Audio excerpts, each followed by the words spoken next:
Pensei, eu tô pelo celular também.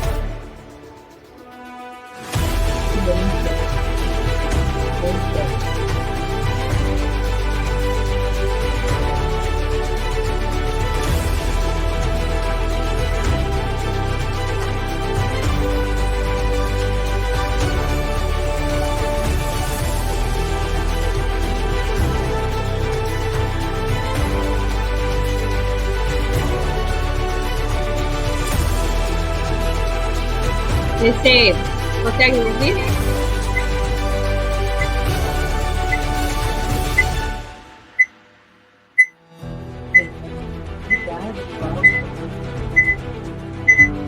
Isso aí,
Olá, meus samurais! Hoje começa, Aqui o nosso podcast com o Aldemo Garcia, o cônsul geral do Brasil aqui em Hamamatsu. Ele está tendo um pouquinho de dificuldade para entrar. A gente entrou aqui ao vivo para ir ajustando as coisas. E eu estou aqui dando uma assessoria, tá? Para o cônsul nesse momento, até que ele consiga entrar na plataforma. Vou esperar que vocês se ajeitem aí também. Pegue a sua água, pegue a sua pipoca, porque hoje, sábado, dia 2 de março, você tem o Shogun Podcast comigo e com a Shogun Nika Murakami. Não é não, Nika? Olá, boa noite a todos. Tudo bem com vocês? Já estava com saudade do nosso podcast, né, gente? Esse mês nós vamos ter em dose dupla. Então, como o Sensei falou, corre, pega a pipoca, pega a água, chama a família. Vamos aproveitar essa oportunidade incrível. Olha só, eu ainda estou aqui dando um suporte, tá bom? Para o cônsul, espero que ele consiga. A gente está só aguardando, afinal de contas, não é mesmo? A gente hoje tem um convidado muito especial, muito atarefado, com muitas coisas para fazer. Ele não conseguiu entrar um pouco antes com a gente para ajustar aqui a plataforma, mas ele está tentando também lá do outro lado, tá bom? Enquanto isso, vocês vão aí se acomodando, colocando aí nos seus comentários se vocês têm alguma pergunta específica que queiram fazer para o Aldemo Garcia. E aí nós temos aí as nossas Shoguns, a Miyuki e a Yoko nos bastidores, filtrando as mensagens de vocês e já fazendo já uma lista daquilo que vocês querem saber, tá bom? Do Cônsul Demo Garcia. Deixa eu só ver se ele consegue entrar. Vamos aguardar um pouquinho, tá bom?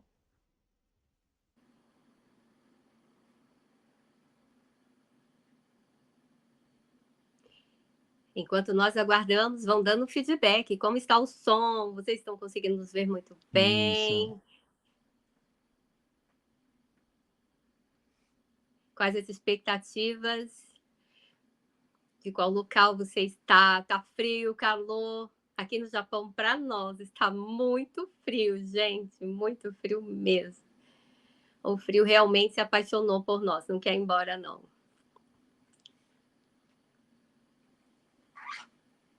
Comenta aí pra gente, vocês já conheciam, já ouviram falar do nosso cônsul Aldemo Garcia de Hamamatsu? Vamos já discutindo um bate-papo, falando o que vocês conhecem, se é a primeira vez. Olha que privilégio, nós vamos ter um cônsul aqui na nossa comunidade. É um privilégio muito grande, gente. Vamos Verdade. aproveitar. É verdade. Gente, eu tô um pouco assim em off, porque eu tô aqui, ó, falando com o Cônsul, tentando ajudá-lo.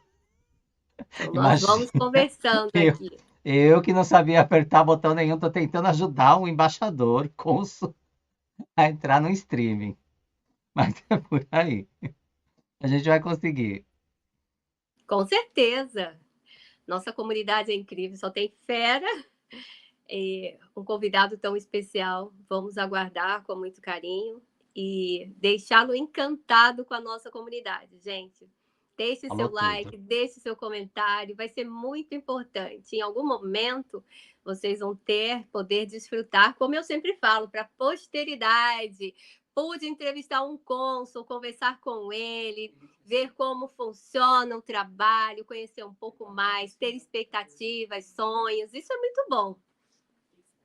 Aliás, Nica, eu acho que enquanto a gente espera o Cônsul Dema entrar, a gente podia dividir com os samurais um pouquinho da nossa experiência com ele, porque talvez quando ele entrar a gente não tenha como. Você conheceu ele de perto. Fala para os samurais o que que você sentiu, como que você viu, quais eram as suas expectativas, como que você vê o cônsul hoje depois de ter conhecido, como foi esse contato a primeira vez que você o conheceu? Foi realmente uma experiência incrível. Em 2022, eu participei de um evento em Hamamatsu, onde a Chieko Aoki esteve para trazer uma palestra do Grupos Mulheres do Brasil. E o cônsul estava lá. E, inclusive, eu tenho fotos com ele, depois eu vou postar na comunidade para vocês. E, além dele ser uma pessoa de uma presença incrível, ele tem uma humildade para falar conosco. Ele tem um desejo tão grande que vocês vão experimentar de ver a nossa comunidade brasileira se destacando aqui no Japão. Ele é muito envolvido, empenhado a nos proporcionar oportunidades, conversa com todo mundo. E ele ficou ali conversando, inclusive ele perguntou que se era possível fazer um kimono com as cores do Brasil, que eu nunca esqueci. Vou comentar isso com ele. Até tentei, mas não achei algo que combinasse, porque tem que ter toda uma arte envolvida, né, Jim?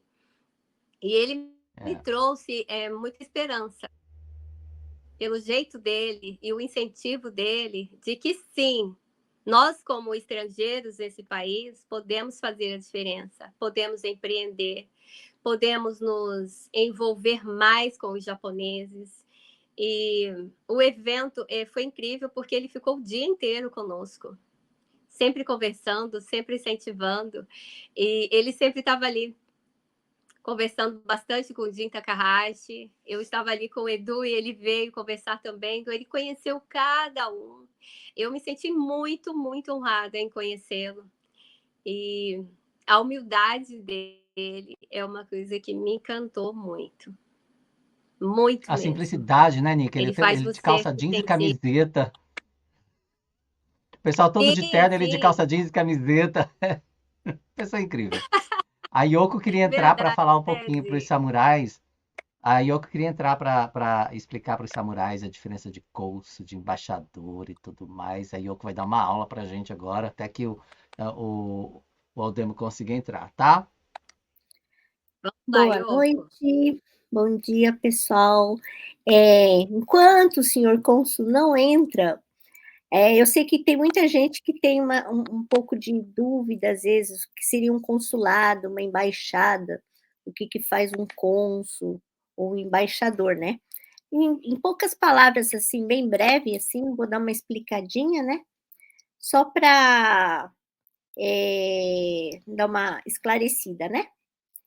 Bom, consulado, ele é uma representação administrativa que trata das relações entre o Estado e o povo, né?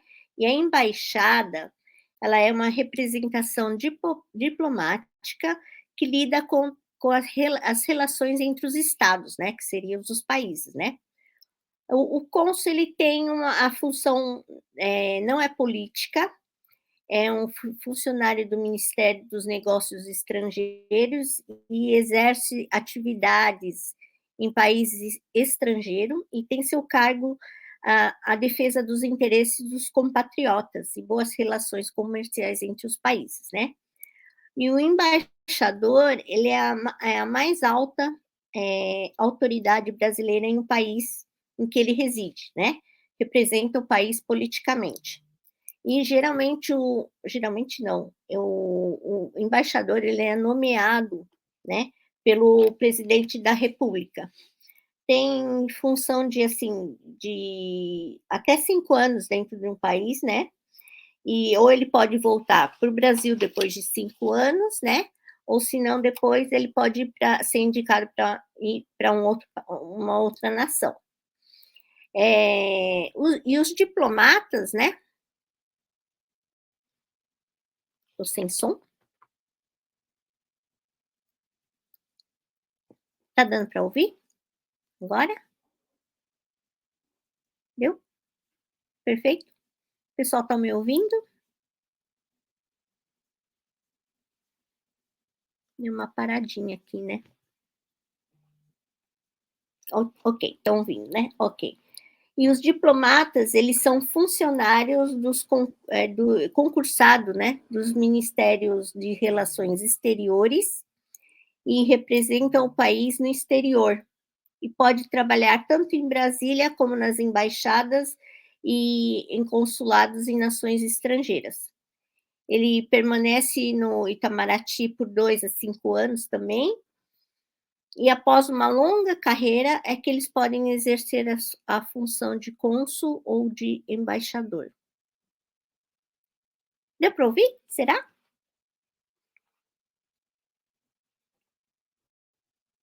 Então, seria só isso aí, uma breve explicaçãozinha de que seria um consulado, uma embaixada, né? O que faz um cônsul, um embaixador e o que são os diplomatas. O pessoal dá uma... Ah, tá todo mundo me ouvindo? Então tá bom. Eu só dei uma pesquisadinha, né, só para vocês darem uma, assim, às vezes saber a diferença, né, o que que faz um cônsul, o que que faz um embaixador, né. E espero que tenha dado uma esclarecidinha aí para vocês também, tá. Eu acho que mais um pouquinho eu acho que ele já está entrando, né, já vai entrar? Acredito que ele está tentando, deve estar tendo algum problema com conexão, tá? Mas deixa eu aproveitar que enquanto eu já mandei para ele novamente o link, vamos ver se ele consegue entrar, mas ele não me respondeu ainda. Vou aproveitar e passar para vocês, samurais. Quer continuar aqui com a gente, Yoko? Posso ficar aqui? Eu fico. Ela gostou. Gostei. Olha só, eu vou passar para vocês um pouco sobre o histórico, tá? Do Aldemo Garcia, até que ele consiga entrar, e acho que é legal vocês, samurais, saberem, tá? Ele é embaixador e também é cônsul, tá? Ele é o embaixador Aldemo Garcia. Eu vou passar um histórico resumido dele para vocês. Ele é um diplomata e atualmente ocupa o posto de cônsul-geral do Brasil em Hamamatsu, que é aqui na cidade onde eu moro. Ele nasceu em Natal, no Rio Grande do Norte, e graduou-se em Relações Internacionais pela Universidade de Brasília e formou-se no curso de preparação à carreira diplomática no Instituto do Rio Branco. Ocupou no Ministério das Relações Exteriores cargos na divisão de Ásia e Oceania e na divisão de Feiras e Turismo, onde participou de várias missões no exterior. Foi diretor do pavilhão brasileiro em 3 feiras internacionais em Genebra, Hong Kong e Cabo Verde. Foi 2 vezes assessor parlamentar no Itamaraty, junto ao Congresso Nacional, de 1994 a 1996,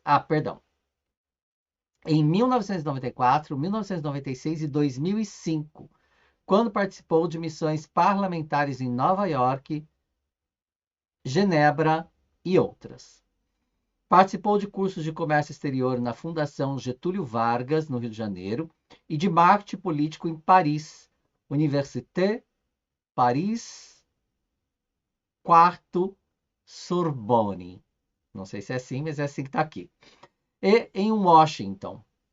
Trabalhou na comissão organizadora da Conferência das Nações Unidas sobre o Meio Ambiente, realizada no Rio de Janeiro em 1992.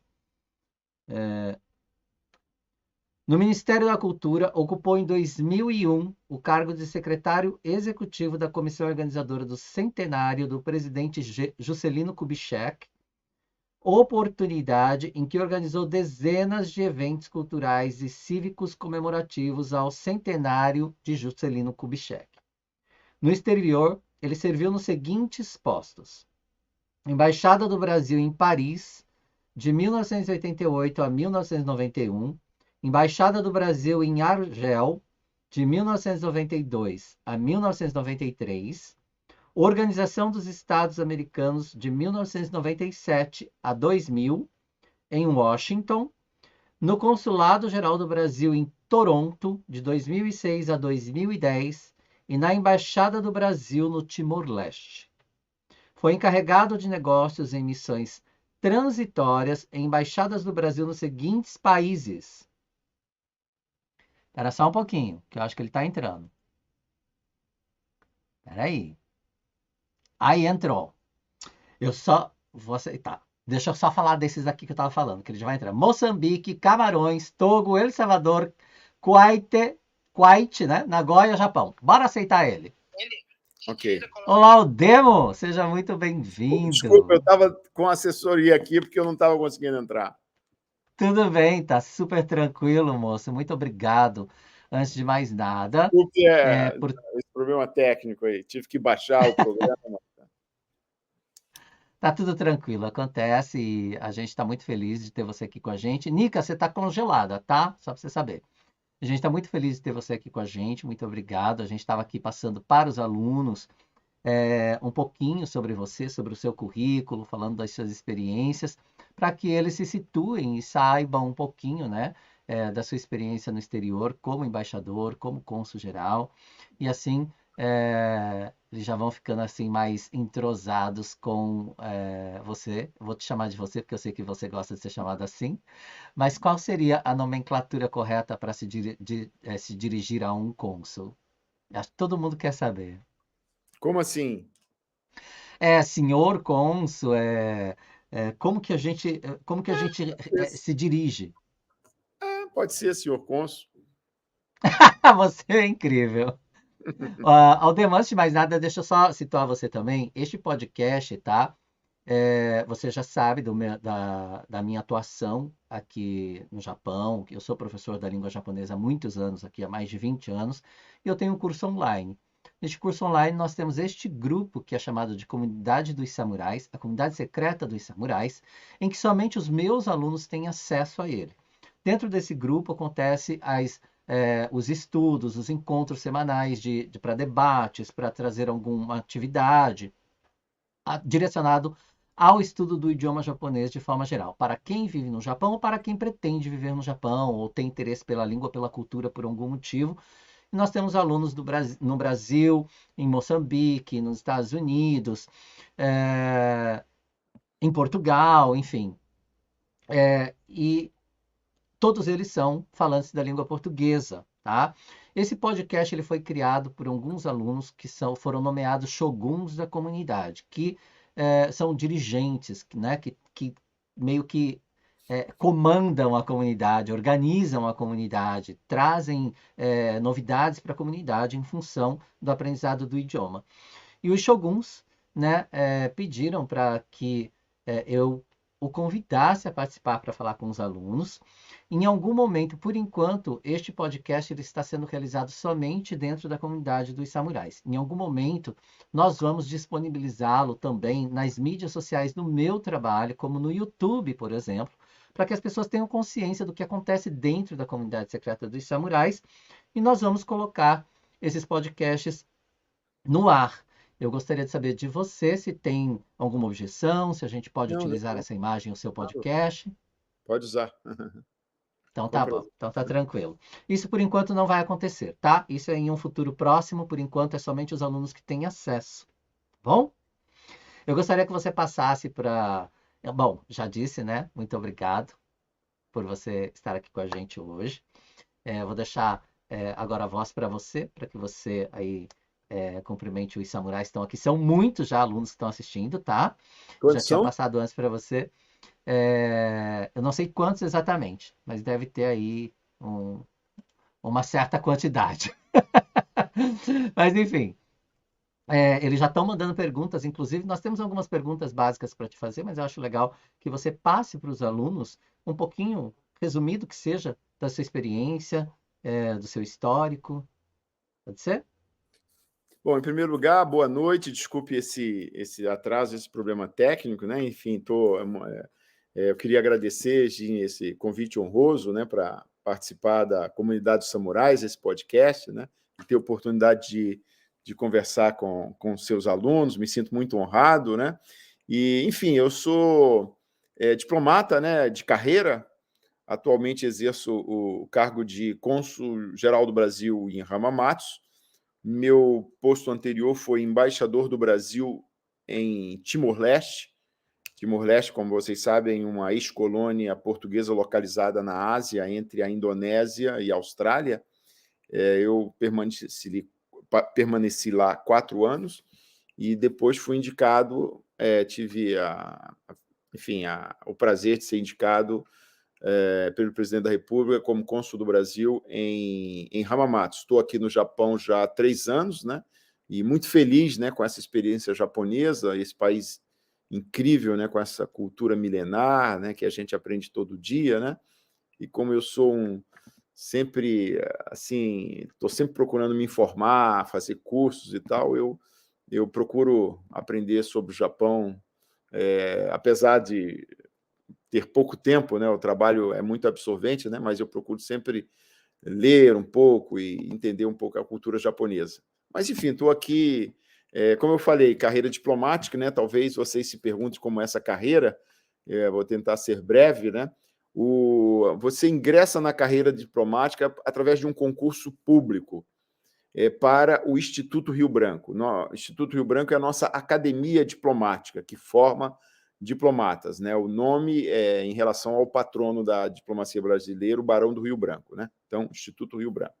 Então, é um concurso público muito difícil, provavelmente o mais difícil, juntamente com o concurso da magistratura, aquele concurso que se faz no Brasil para ser juiz de direito.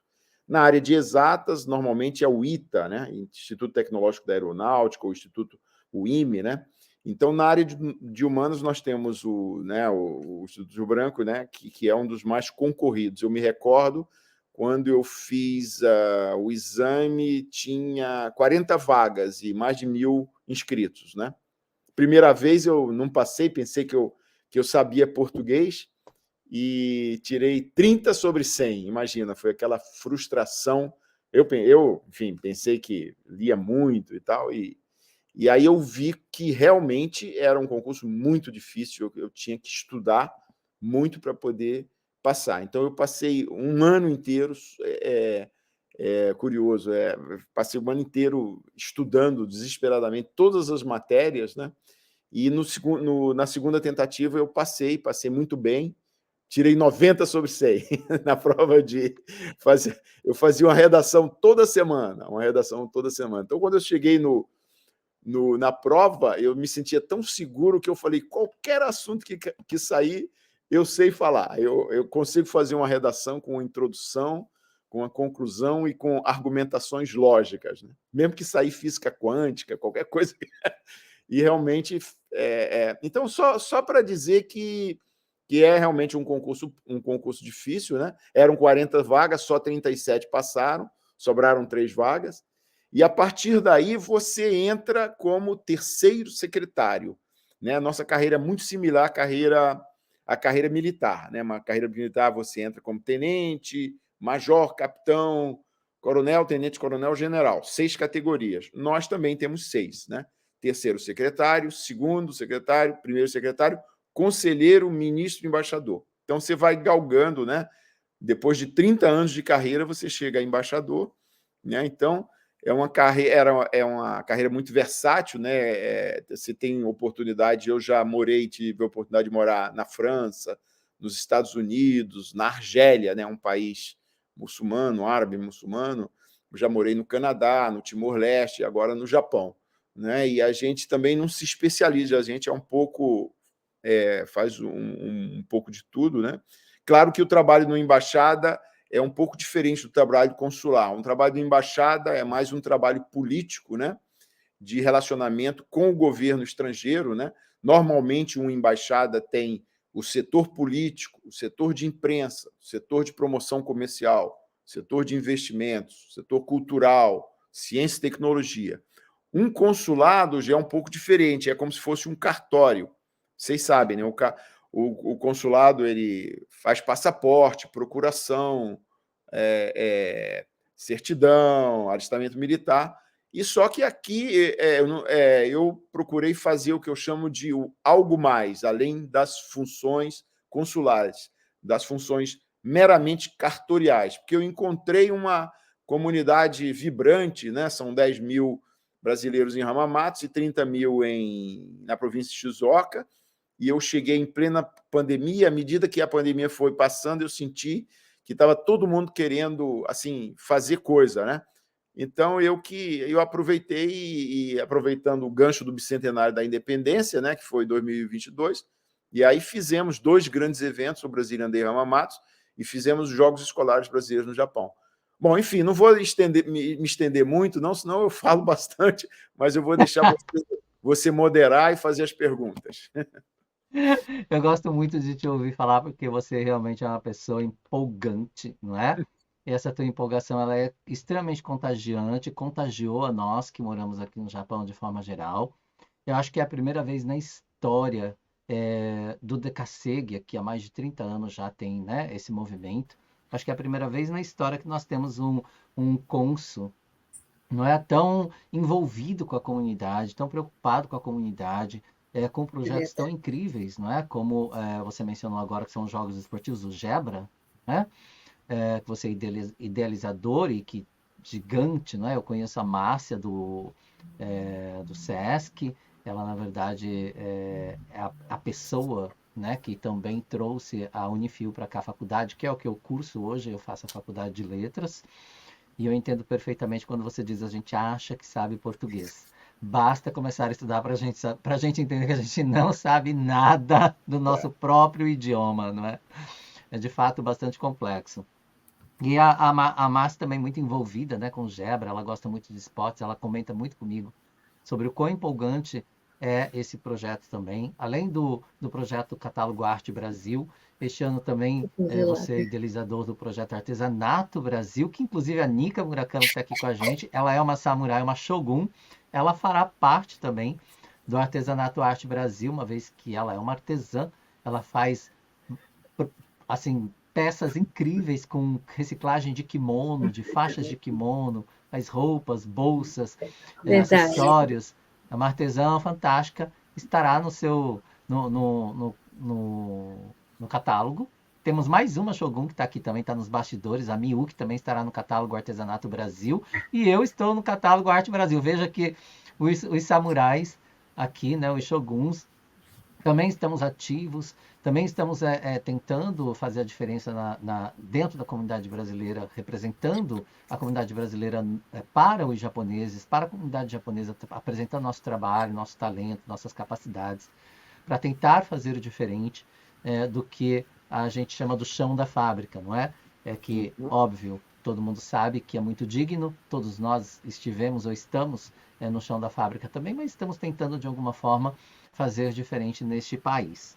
E quando eu falo de fazer diferente, eu queria que você dissesse para a gente qual é a maior diferença que você sentiu ou sente da comunidade brasileira que vive no Japão em relação à comunidade brasileira dos outros países que você esteve como cônsul ou como embaixador?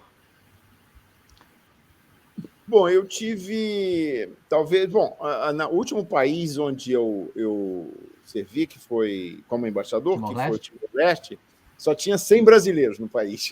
Nossa! Então, a gente conversava com os brasileiros por um grupo de WhatsApp. Então, eram pouquíssimos que tinham ido, trabalhavam no governo timorense, em igrejas, em ONGs, né? E agora, Toronto tinha bastante, está crescendo muito a imigração, principalmente de estudantes, pessoas que vão estudar, vão fazer universidades. No Canadá é muito mais barato que nos Estados Unidos, né? Muito mais em conta e mais fácil você imigrar para o Canadá. Então, era outro perfil, né? Eram em sua grande maioria, estudantes, né? Mas também tinham empresários, né? Tinham grandes empresas, né? Vale do Rio Doce, Ambev, Gerdau, entre outras, né? Aqui a gente conhece, como você falou, o movimento DECASEG, né? Vieram muitos brasileiros a partir dos anos 90, né? Então, é um perfil, principalmente na nossa província, que a gente sente que a grande maioria são trabalhadores de fábrica, né? Que eu faço questão, quando eu falo com as autoridades japonesas, que muito do progresso econômico da província de Shizuoka, da cidade de Hamamatsu, deve-se muito ao brasileiro, né? Ao trabalho brasileiro, à mão de obra brasileira nas fábricas, né? Que é um país muito rico, é uma província muito rica, é uma prefeitura, né? Isso, e nós estamos muito presentes, né? Através dos brasileiros aqui na pujança econômica da nossa região. Eu gosto sempre de insistir isso. Então, mas é um perfil diferente, né? Mas, como eu falei, uma comunidade brilhante, vibrante, né? Muitos trabalham em fábrica, mas muitos querem empreender, né?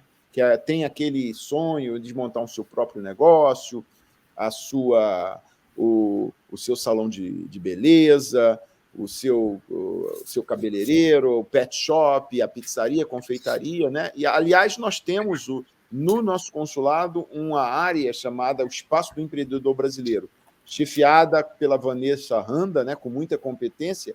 Ela, inclusive, fez o manual do empreendedor brasileiro no Japão, que dá o beabá de como empreender no Japão, os formulários que tem que preencher, como abrir uma pequena empresa, tem que pagar imposto para se legalizar aqui. Então, isso é uma área que eu dou muito ênfase, né? Uma importância especial, essa área de empreendedorismo, porque muitos estão começando a empreender em nossa comunidade, né? Aliás, é uma das ideias do catálogo de artesanato, é justamente, não deixa de ser empreendedorismo, né? Que muitos passem a usufruir, a ganhar recursos advindos da venda de artesanatos, né? Então, assim, só para dar uma visão geral. Não sei se eu respondi sua pergunta, mas... Muito boa. Eu vou complementar a pergunta do Jin Takahashi. Mais uma vez, uma honra em estar com você. Foi uma honra te conhecer em 2022, no evento da Tia Kaoki.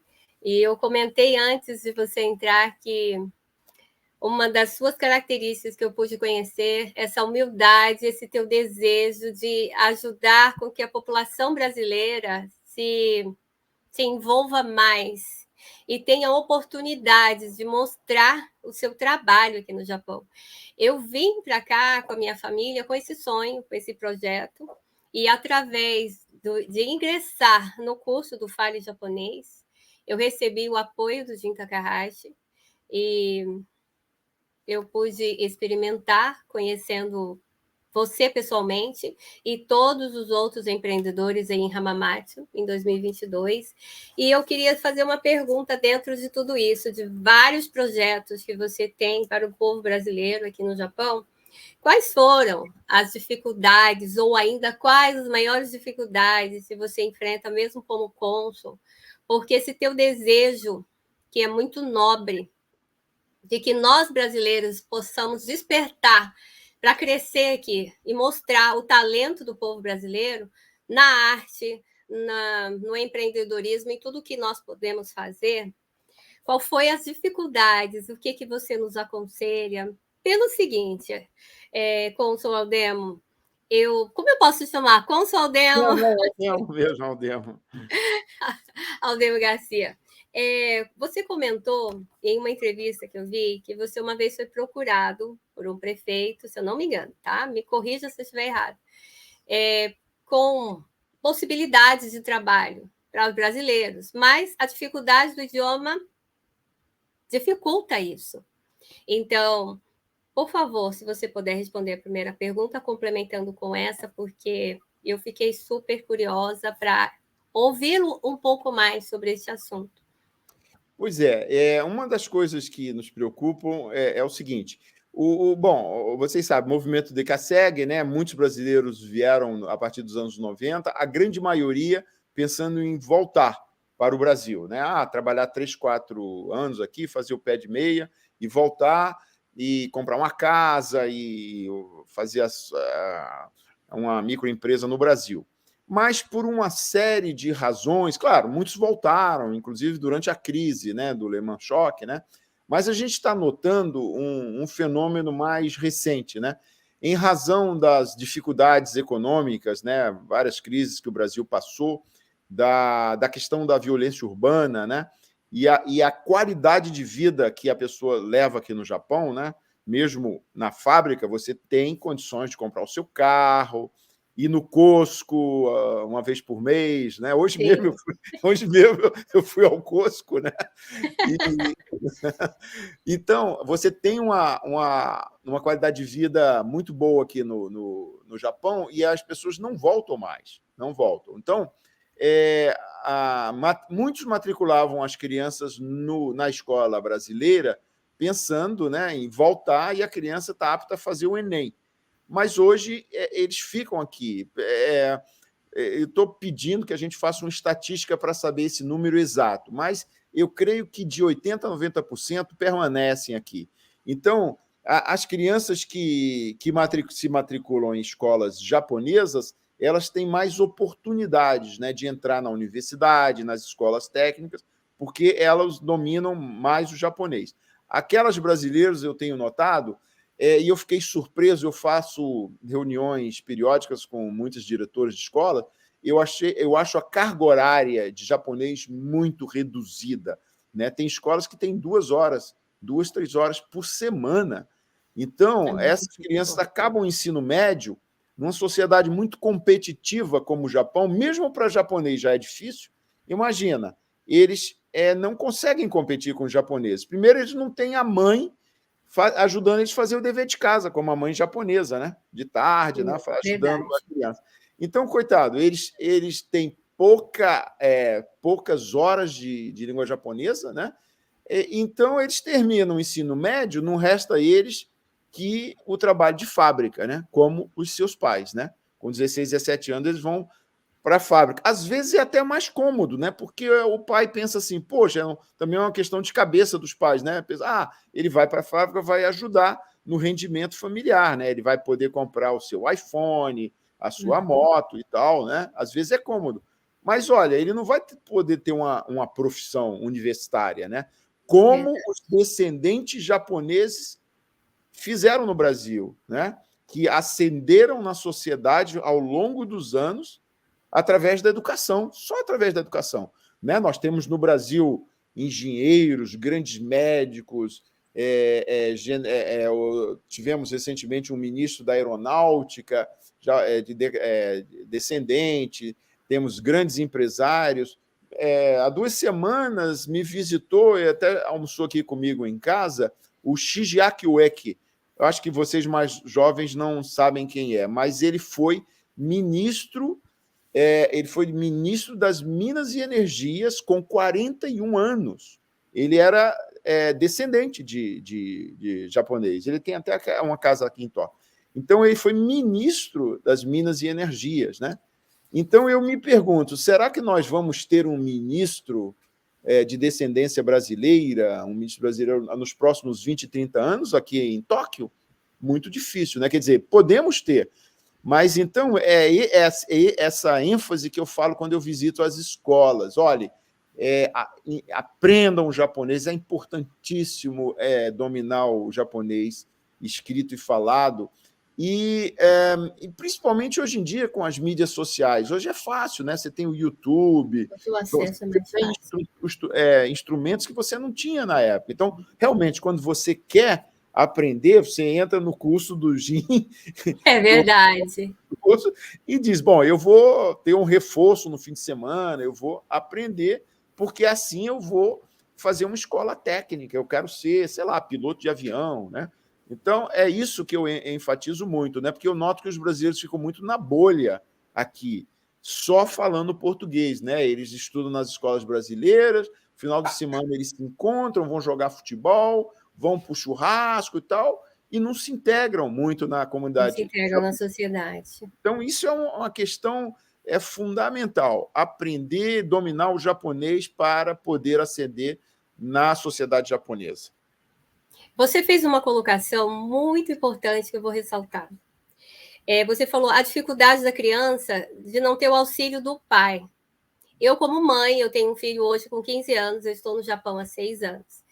E o meu esposo foi fundamental para ajudar o nosso filho quando nós chegamos aqui a aprender o básico. Ele usou Mina no Nihongo e ele sempre me incentivou muito a estudar, porque não só a criança, mas os pais também devem se preparar para isso. E esse suporte nós temos no Fale Japonês. Eu sempre falo para os meus colegas de fábrica, porque a criança, o peso é muito grande sobre ela, não é mesmo, Aldemir Garcia? Porque é difícil, é cultural. Então, se nós pais aprendemos a cultura, aprendemos a dar um apoio para o filho, porque cobrar é fácil, e o exemplo?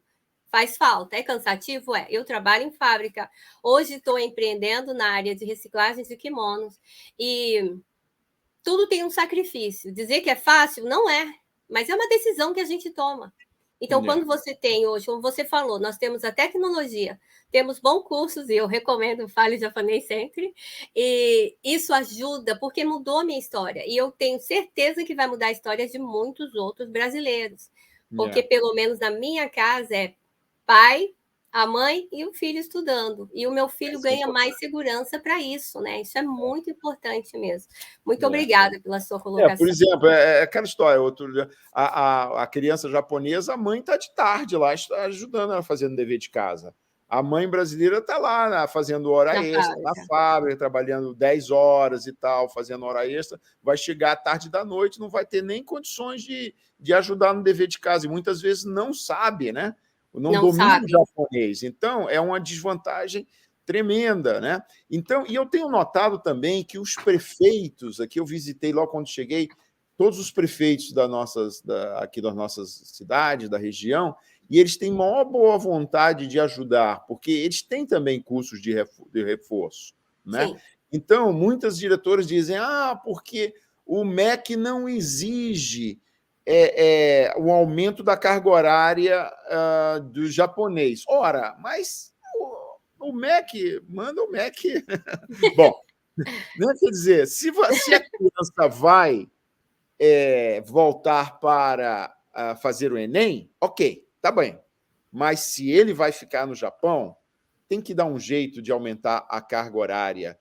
Mesmo que... Vamos pedir um apoio das prefeituras. Eu posso, se as diretoras quiserem, fazer uma carta para o prefeito e dizer, olha, custa muito caro o pagamento de professores japoneses. Será que a prefeitura não pode subsidiar o ensino do japonês, ceder alguns professores para reforçar o ensino do japonês? Eu acho que eles têm todo o interesse que isso aconteça, porque eles querem jovens que falem, que dominem o japonês. Então, eu estou disposto aqui a ajudar. A gente pode encontrar novos mecanismos e outras opções para melhorar o ensino do japonês para as nossas jovens e crianças. Muito obrigada. Eu gostaria de ressaltar que, de forma geral, a grande maioria dos pais, de fato, por conta de trabalhar em fábrica, e essa ser a sua renda, não é?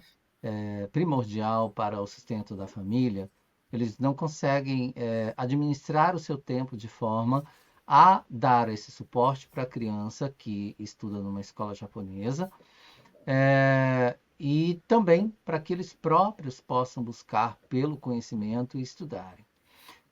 A grande maioria dos brasileiros disponibilizam o seu tempo livre para fazer outras coisas que não têm correlação com a aquisição de conhecimento, principalmente linguístico. Isso é uma realidade que já se estende há anos neste país. Eu moro aqui há mais de 30 anos, como você sabe, e sou professor há mais de 20 anos. E essa sempre foi a grande dificuldade de conscientizar as pessoas da importância de falar o idioma. Porque, de forma geral, como você também mencionou, Demo, o brasileiro vive numa bolha e ele continua nessa bolha porque é confortável para ele. É confortável estar ali, e essa situação confortável, ele tem uma certa relutância em sair dela, em quebrar a bolha para tentar algo que não seja tão confortável para ele. Então, o medo toma conta, às vezes, dessas pessoas, não é? E a insegurança, inclusive, de colocar um filho na escola japonesa, e pensa assim, meu filho vai acabar falando somente japonês, eu não vou conseguir me comunicar com meu filho. Então, ele não procura estudar para estar apto a falar com seu filho, né? E prefere colocar o seu filho, né, em uma escola brasileira, por exemplo, que é o caso de quem mora em Hamamatsu. Não estou generalizando, porque existem lugares no país onde, obrigatoriamente, essa criança tem que ir a uma escola pública japonesa, porque não existe escola brasileira. Essa é uma realidade de Hamamatsu, de Gunma, por exemplo, onde a concentração de brasileiros é muito grande. Então, eles pagam mais caro, inclusive, para ter o filho numa escola brasileira, pensando que um dia voltarão para o Brasil e essa criança vai continuar os seus estudos, o que não acontece, né? Na maioria dos casos. Acabam ficando aqui, os anos se passam, a criança ela é educada numa escola onde se fala a língua portuguesa, e que a carga horária dos japoneses realmente é em cerca de 2 horas apenas por semana, assim como é a carga horária da língua inglesa nas escolas públicas no Brasil, 2 horas aproximadamente por semana, que é uma língua estrangeira. Não é tida como uma língua, digamos que obrigatória, pelo fato dele viver no Japão, não é mesmo? O que supostamente deveria ter pelo menos 10 horas no mínimo de aula da língua japonesa, para que este aluno fosse apto a aprender o idioma japonês e ser educado como uma pessoa bilíngue. E acredito eu, tá, que existe também a grande barreira do próprio governo, da prefeitura local, disponibilizar professores japoneses para dar aulas em escolas brasileiras, porque elas são escolas particulares. Então, elas ganham muito bem por aluno para isso, não é? O governo ele já disponibiliza uma escola pública onde o aluno brasileiro ou não tem acesso, porque aqui é um Gimo Kyoiko, que é educação obrigatória até o ensino fundamental 2, ele teria acesso à educação se os pais o colocassem em uma escola, não é mesmo? Japonesa, pública, e que o custo seria menor. Então, eu vejo aí uma barreira para o governo falar, então tá, ele está estudando numa escola brasileira e tem essa dificuldade e quer aprender japonês, então vamos disponibilizar professores que são pagos pelo governo, né? Como que seria isso, né? Existem professoras que elas são aposentadas e que elas trabalham, por exemplo, dando reforços, né, para alunos de escolas japonesas, escolas públicas japonesas. Essas professoras talvez fosse uma possibilidade delas disponibilizarem seu tempo, mesmo aposentadas, para dar as aulas de japonês em escolas brasileiras. Mas acredito que isso é um projeto, né, que ainda, né, não acontece de forma que seja positiva, eu diria, para que este aluno em questão aprenda a língua japonesa para se enquadrar, não se enquadrar, mas sim estar presente no mercado de trabalho japonês e disputar uma vaga em determinado trabalho como uma pessoa bilíngue. O que as pessoas não entendem é que o Japão ele precisa muito de mão de obra qualificada. E quando a gente fala de mão de obra qualificada, a primeira coisa é a língua, é a comunicação que ele precisa ter. Ele já fala o português como uma língua, né, como a primeira língua, digamos assim. Então, ele falando o japonês ou inglês, por exemplo, ele será um bilíngue, ele será um poliglota. O Japão precisa dessa mão de obra jovem, que não seja braçal e que seja uma mão de obra que tenha essa qualificação, não é? Para vários setores. Só para resumir, eu estou fazendo agora um curso direcionado para o atendimento ao turista e que ela é desenvolvido por uma organização, uma ONG filipina, nós temos alunos filipinos e brasileiros juntos também, mas toda a aula é ministrada em japonês, não é? Ou em inglês para os filipinos, por exemplo, ou até mesmo na própria língua deles. Tem alguns brasileiros que estão presentes que estudaram aqui no Japão, em escolas brasileiras e não falam japonês. E já são jovens, já estão tentando ter uma qualificação para um curso técnico e não conseguem acompanhar as aulas porque não entendem o que a professora fala. Então, olha só que desperdício gigantesco, não é? Para um jovem que poderia falar a língua japonesa, fazer um curso técnico, se aprimorar em alguma área, ter uma qualificação e se colocar no mercado de forma diferente, que não seja a realidade das fábricas, não é? Talvez não tenhamos um ministro das Minas de Energia em Tóquio, mas eu acredito que tenhamos advogados, por exemplo. Eu conheço, o senhor conhece, não é? A Cíntia, a mãe da Amanda, do projeto Amanda's Universe, o filho dela, ele se formou em advocacia, não é? E está fazendo a sua pós-graduação em uma universidade japonesa. Então, nós temos brasileiros advogados aqui no temos Japão, casos, né? temos. Exato, existem casos que mostram que é possível.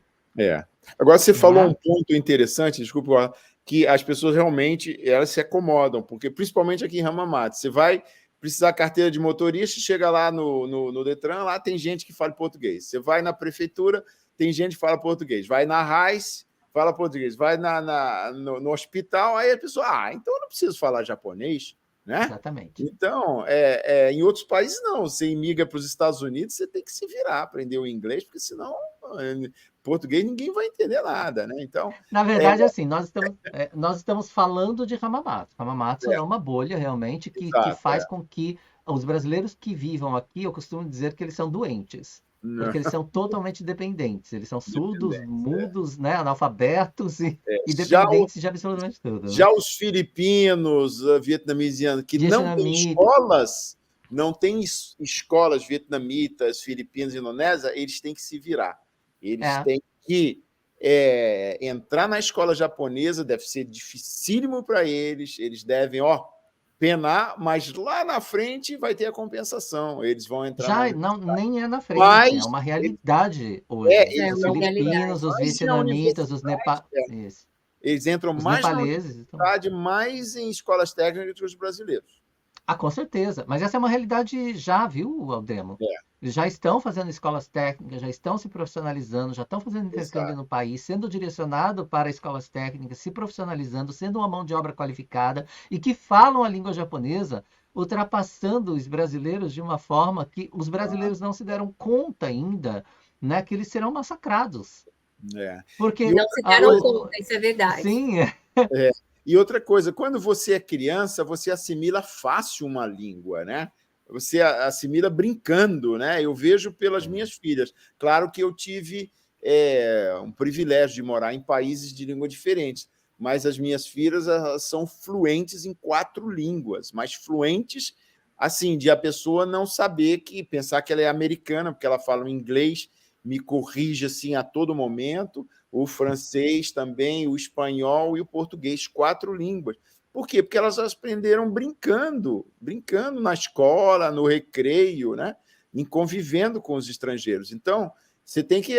Uma coisa é você querer tentar saber aprender uma língua na minha idade, que eu não consigo mais, assim, uma língua nova, né? Outra coisa é aprender com 8 anos, 10 anos, você aprende brincando, né? Então, às vezes a gente vê que eles estão perdendo uma grande oportunidade. E os pais precisam incentivar eles porque não somente o inglês, quando eu vou nas escolas, eu digo, olha, não esqueçam do inglês também. Né? Não, perdão, não apenas o japonês. Não esqueçam do inglês, porque o inglês vai abrir os horizontes, vai possibilitar você entrar numa universidade aqui na Austrália, que é aqui perto, na Nova Zelândia, no Canadá, né? Então, já que é tão competitivo, tão difícil entrar numa escola em Tóquio, numa universidade em Tóquio, uma universidade japonesa, você dominando o inglês, os horizontes se abrem, né, também. mas sabe que nós temos universidades internacionais aqui, se o aluno souber inglês, ele pode cursar, tá? Inclusive aqui em Hamamatsu, nós temos a Escola de Artes aqui, que o senhor conhece, que você sabendo falar inglês, você pode fazer, porque as aulas são ministradas em inglês, por exemplo. Não sabia que tinham aulas de inglês na SWAC. Sim, você sabendo inglês, você consegue entrar na Universidade de Artes aqui em Hamamatsu, que fica ali perto da Heisen, inclusive. É curioso, porque eu queria fazer um ciclo de cinema brasileiro, mas eu só tinha as legendas em inglês, e aí não aceitaram, porque falaram que os alunos não sabem inglês na universidade. Eu acho que depende da universidade, não é? Você procurou a universidade, você não procurou a universidade certa. Mas olha só, você aprendeu a falar alguma coisa em japonês? Só de curiosidade. Shinkansen Sumimasen. Pelo menos não se perde. Não, eu também fico acomodado, porque eu tenho a Mikako e o Eduardo do meu lado sempre, então eu fico... Mas eu fiz umas aulinhas, de conversação, mas é muito... Como eu falei, na nossa idade é muito... É outro universo. Você fala quantos idiomas? Quais idiomas você fala? Inglês, francês e espanhol e português. Olha que maravilha, Já né? chega, né? Eu vou só interromper o assunto do idioma e da importância toda para fazer uma pergunta que os samurais querem fazer e querem que você veja a sua resposta em relação a isso. Sobre o Setembro Amarelo, se o consulado, enfim, os dirigentes brasileiros em território japonês estão fazendo alguma ação ou farão alguma ação em relação a isso, uma vez que do mês 1 a 30, deixa eu ver aqui, não é? Que tem a prevenção do suicídio, campanhas contra o suicídio, uma vez que além, né, de termos, obviamente, um índice muito grande de suicídio no Japão por japoneses, inclusive muitos jovens se suicidam, nós também temos brasileiros que se suicidam aqui no país por uma infinidade de motivos, né? Vira e mexe, nós temos aí as notícias de algum brasileiro, algum jovem que se suicidou. Existe algum movimento em relação a isso? Não, Se não tiver, como no também. Brasil, né, esse tema está muito também, o Setembro Amarelo, muito atento a essas questões psicológicas e tal. E o ano passado, acho que eu participei de algumas lives, né, podcast, em setembro, né? Eu me lembro também de ter participado de um evento organizado pela FJU, né? Força Jovem Universal, lá na frente da estação, em que eles fizeram também um grande evento também de prevenção, né? E, claro, nós temos, até aproveitando o podcast, para dizer que nós temos no consulado, toda sexta-feira pela manhã, nós temos orientação psicológica gratuita com o Irineu, né? Com o nosso psicólogo Irineu. É só entrar no site e fazer a inscrição, não, agendar um horário com ele, presencial, isso em uma cooperação com a SABJA, mas quem paga o psicólogo gratuito é o Ministério das Relações Exteriores. E agora ele está atendendo 4 escolas, né? Porque, como vocês sabem, é difícil os alunos em horário escolar virem até o consulado uma sexta-feira pela manhã. Então, nós pedimos nós aumentamos a carga horária dele, e ele está indo em 4 escolas justamente atender crianças e jovens com ansiedade, com problemas psicológicos. Então, nós estamos reforçando essa questão, é uma questão, como você falou, muito preocupante da nossa comunidade. Tem também aquele trabalho muito bem feito da Linha da Vida, né? Mas eu já recebi eles, já tive reunião com eles. O problema é que eles atendem somente na sexta-feira, num espaço muito curto, né?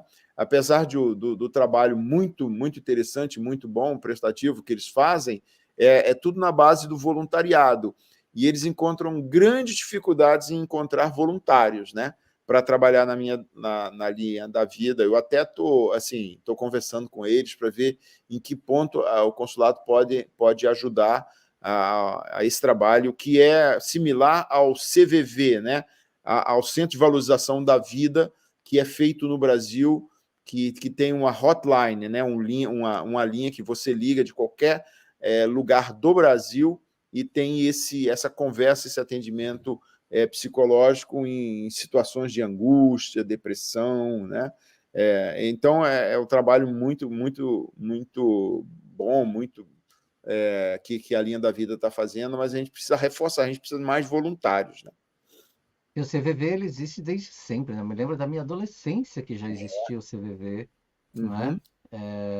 A Linha da Vida aqui no Japão, ela também tem um atendimento em português, então, é isso? Tem o atendimento em português aqui em Hamamatsu, mas, infelizmente, como ele só tem, eu não me recordo, os 10 voluntários, eles só fazem esse atendimento por telefone somente na sexta-feira, a partir à tarde e à noite. O ideal não é a qualquer momento, né? Se eu quiser me Não matar agora, eu não posso ligar lá para falar com Se ninguém. tiver um problema psicológico grave na segunda-feira de manhã, porque Você dá um ataque de pânico e você quer tirar a sua vida naquele momento, você não consegue ter esse atendimento 24 horas, né? mas eu espero que eles 24 consigam horas. mais voluntários estendam, porque o trabalho do CVV é 24 horas por dia, né? Você liga 4 horas, 3 horas da manhã, você tem alguém na outra linha para atender. Esse para ser um voluntário da Linha da Vida, preciso ter uma formação de psicólogo, terapeuta? Qualquer um, mas precisa fazer um curso, né? E como tudo no Japão, né? Não é simples assim, parece que são muitas aulas, né? E as pessoas não. Mas esses cursos são ministrados em japonês? Não, acho que em português. Eu acho que em português, Onde porque que é ministrado esse atendimento, eu não sei, eu acho que é aqui mesmo em Hamamatsu, né? Ele é presencial? Como sugestão, eu até diria para convidar, fazer um podcast desse com o responsável, o diretor. Ele é um japonês, é o diretor do Linha da Vida em Hamamatsu. Talvez fosse bom. Se você puder me passar o contato, será muito interessante, porque pode ser que a gente tenha alunos aqui que queiram ser voluntários. A Nica é maravilhosa para falar com as pessoas.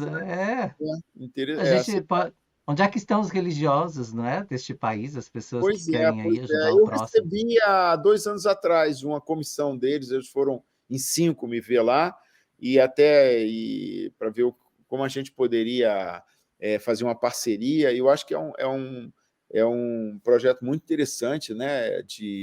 Porque só essa filosofia do Centro de Valorização da Vida, né, usada aqui, é a linha samaritana, né? É uma escuta atenta, né?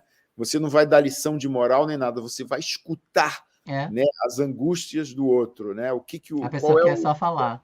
Então, só em você conseguir uma pessoa para escutar os seus problemas sem dar lição de moral e sem dizer você tem que fazer isso, aquilo, só isso já alivia a angústia da pessoa.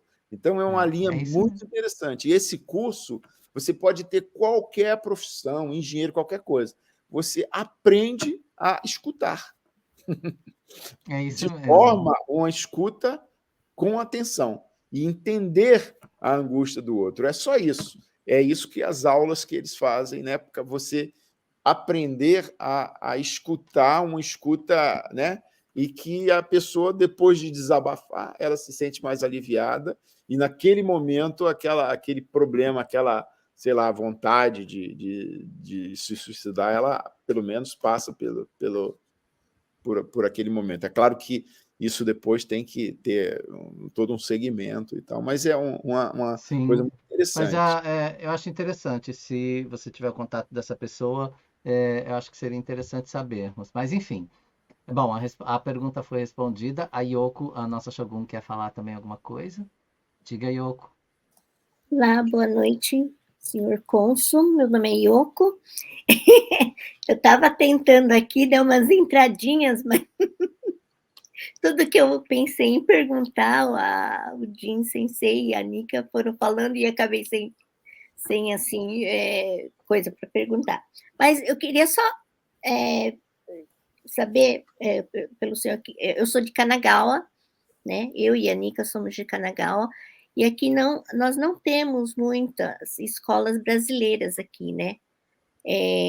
Como existe talvez em Hamamatsu, em Guma, né? Nós tínhamos aqui algumas, mas já fecharam. Então, a maioria dos brasileiros aqui, eles frequentam as escolas japonesas mesmo, né? Então, eu só queria saber se não é, às vezes, importante, assim, como as crianças aqui já estudam mesmo em escolas japonesas, né? Uma grande parte acabam indo mesmo para um semongaku, um curso técnico, para uma faculdade japonesa mesmo, mas não seria importante fazer tipo alguma campanha de conscientização dos pais? Porque às vezes muitas coisas, às vezes até as crianças querem, mas os pais não têm essa consciência e sempre acham que não é tão importante aprender o japonês, né? Eu conheço muitos, assim, entre meus colegas, assim, que eles não que não se importam, eles querem que as crianças vão para frente, mas não tem aquela consciência de que do significado para eles no futuro, e mesmo para os próprios pais, né? Que é muito importante para eles. Então, alguma coisa, não sei se no caso de Hamamatsu, né? Se vocês têm algum projeto, alguma coisa assim, começar, em vez de pelas crianças, começar pelos pais, porque eu acho muito importante, que depende muito dos pais, às vezes, dar aquele empurrãozinho nas crianças, né? Para estudar ou para se qualificar, alguma coisa assim. Eu vejo que tem muitos pais assim que eles mesmos não se sentem motivados ou incentivados a estudar e tentar acompanhar. E muitas vezes eles ficam contando que as crianças estudando, eles vão ajudar eles no Nihongo para enfrentar uma repartição pública, um médico, eles acabam levando os filhos e forçando também, fica com um pouquinho de pressão, né? Para a criança, uma responsabilidade muito grande da criança, às vezes, ter que ficar intermediando a relação dos pais com os médicos ou com outras pessoas. Não, é verdade. Eu me recordo que há uns 2 anos atrás eu fui procurado por um pessoal da administração da cidade de Shizuoka, do governo de Shizuoka. Eles tinham um programa para empregar jovens brasileiros que saíam do ensino médio, mas eles falaram que ninguém atingiu o nível exigido para poder estagiar não só no governo, empresas do governo, mas empresas privadas. Então, eles pediram ajuda, se eu poderia fazer uma gravação incentivando os pais, né? Incentivando os pais, olha, é importante o aprendizado japonês. Realmente a gente tem que fazer uma ação, né? junto aos pais, e eu acho que a gente poderia, não me ocorre agora, eu acho que mais em palestras, né? Eu, quando falo nesses eventos públicos, eu procuro incentivar os pais, né? Eu procuro falar que os pais também têm um papel fundamental, né, no aprendizado das crianças, né? Eles não podem só ver aquela questão imediata, vai para a fábrica e vai ajudar, né, no rendimento, mas incentivar os filhos. Outro dia me ocorreu uma ideia, e até propus também, conversei com os outros consulados, a gente podia estimular que os brasileiros que entrassem em universidades japonesas criassem uma associação. Uma associação. Ótima ideia. São várias, a gente não tem nenhum controle, a gente não sabe quais são os brasileiros que estão lá em Kyoto, que estão em Tóquio, não sei. Eu sei que tem vários aí entrando em universidades. Eles podiam criar uma associação até para estimular os demais e contar como é que é a vida de um universitário brasileiro no Japão, né? Enfim. Eu cheguei a... Perdão. Não, eu digo, a convidar ocorreu, mas eu preciso conversar com mais gente. Sim, eu cheguei a entrevistar uma menina, uma jovem que estuda na Universidade de Artes aqui, a Núbia, em algum momento das minhas lives, que é uma brasileira que faz faculdade aqui, veio também dividir a sua experiência na faculdade e tudo mais, né? Me desculpa, talvez esteja sendo precipitado, tá? Na minha conclusão em relação a isso, mas talvez seja bastante difícil que esses jovens queiram criar algum tipo de associação ou comissão para esse tipo de conscientização. Então, eles foram criados e pensam de forma um pouco diferente. Meio japonês quase, entendeu? Então, segue sua carreira, estão preocupados na sua carreira, estão preocupados em se posicionar no mercado de forma geral, seguir o seu caminho. Não querem ter compromissos com coisas que para eles são irrelevantes. É possível. Eu acho que essa seja uma dificuldade, apesar da ideia ser interessante. Eu não acredito que eles se movimentariam em função de conscientizar uma comunidade que, para eles olham como realmente aquela comunidade que está na bolha e que já não tem mais jeito. Os brasileiros que vieram com bolsa do governo japonês, eles criaram uma associação. Mas são os brasileiros que vieram, estão estudando com bolsas do governo japonês, estão em universidades e provavelmente voltarão. Esses criaram um pequeno networking. Eu até participei de uma palestra que eles fizeram lá em Tóquio, na embaixada. Uns 5 falaram do seu trabalho, né, que eles estão fazendo, né, das teses que eles estão cuidando. A bolsa do Maxt, você fala? Oi? É o Maxt, que é a bolsa de estudo que o governo japonês dá para estrangeiros. Sim.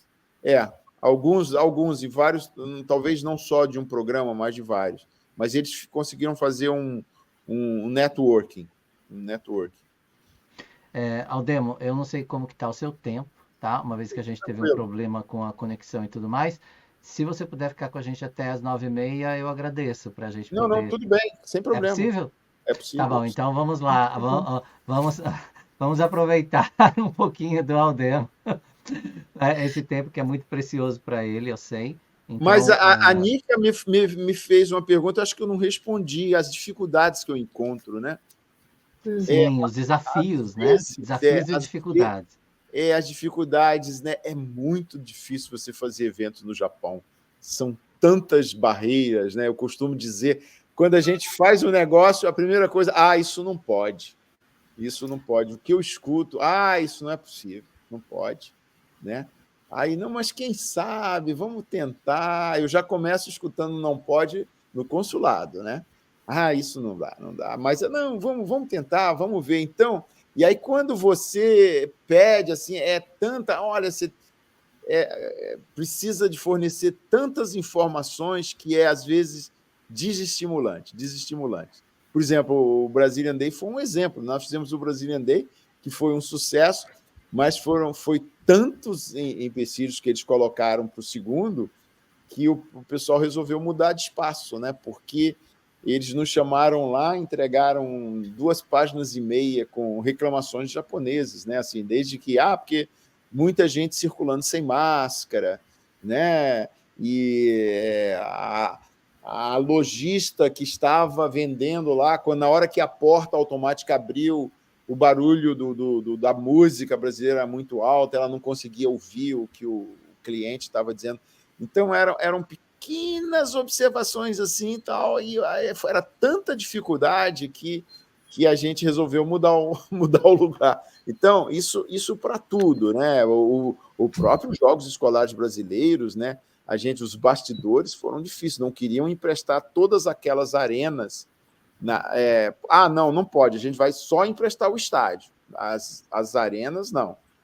Então eu tive que recorrer ao governador de Shizuoka para a gente conseguisse todos aqueles espaços no mesmo dia, mas foi muito difícil. Então, é bastante... Nós lançamos aí este mês uma ideia, um novo projeto, que eu espero que dê certo, que é um Bosque dos Ipês.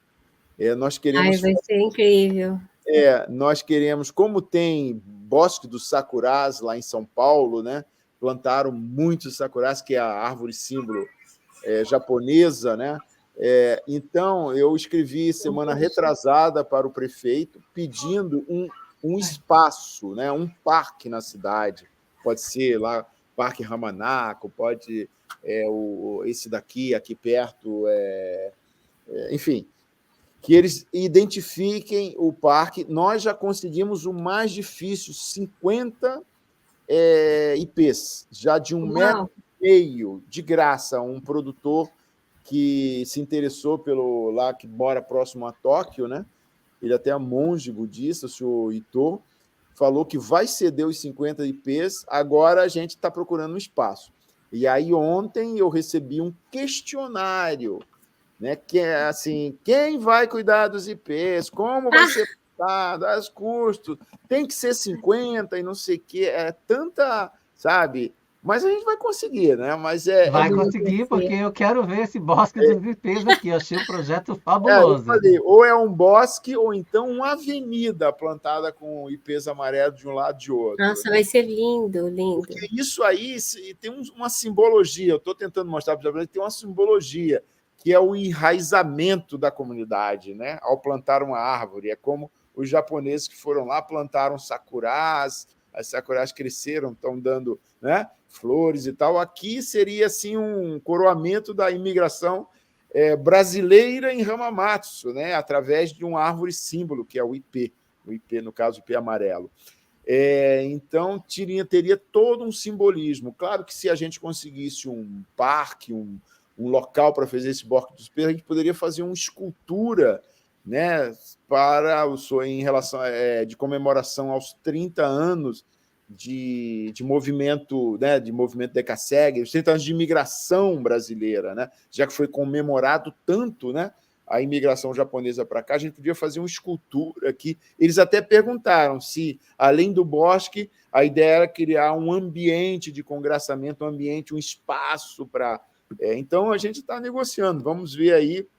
Certamente esse projeto vai passar por umas 10 comissões. Vai ser aprovado, porque é muito bonito. Antes de ser aprovado. Isabel, Demo, que você comentando isso... só um minutinho, Nica, desculpa. Você comentando isso esses dias, assim, aleatoriamente, nos meus devaneios, eu estava pensando em um projeto de uma escultura que simbolizasse a aliança Brasil e Japão, na minha mente louca de artista, e que, enfim, eu vou colocar esse projeto no papel, vou mandar para você. Mande. Tirar da minha mente, vai que... Outra ideia que surgiu semana passada, que eu já tinha pensado isso há um ano, mas eu não anotei e esqueci. E aí o tempo passou, e aí me deu um estado, eu falei, puxa, é esse evento das pipas, né? Do Matsuri, né? Que todo ano nós temos no mês de... Agora no mês de maio. Né? Aí eu falei, por que não ter uma equipe brasileira, uma pipa brasileira?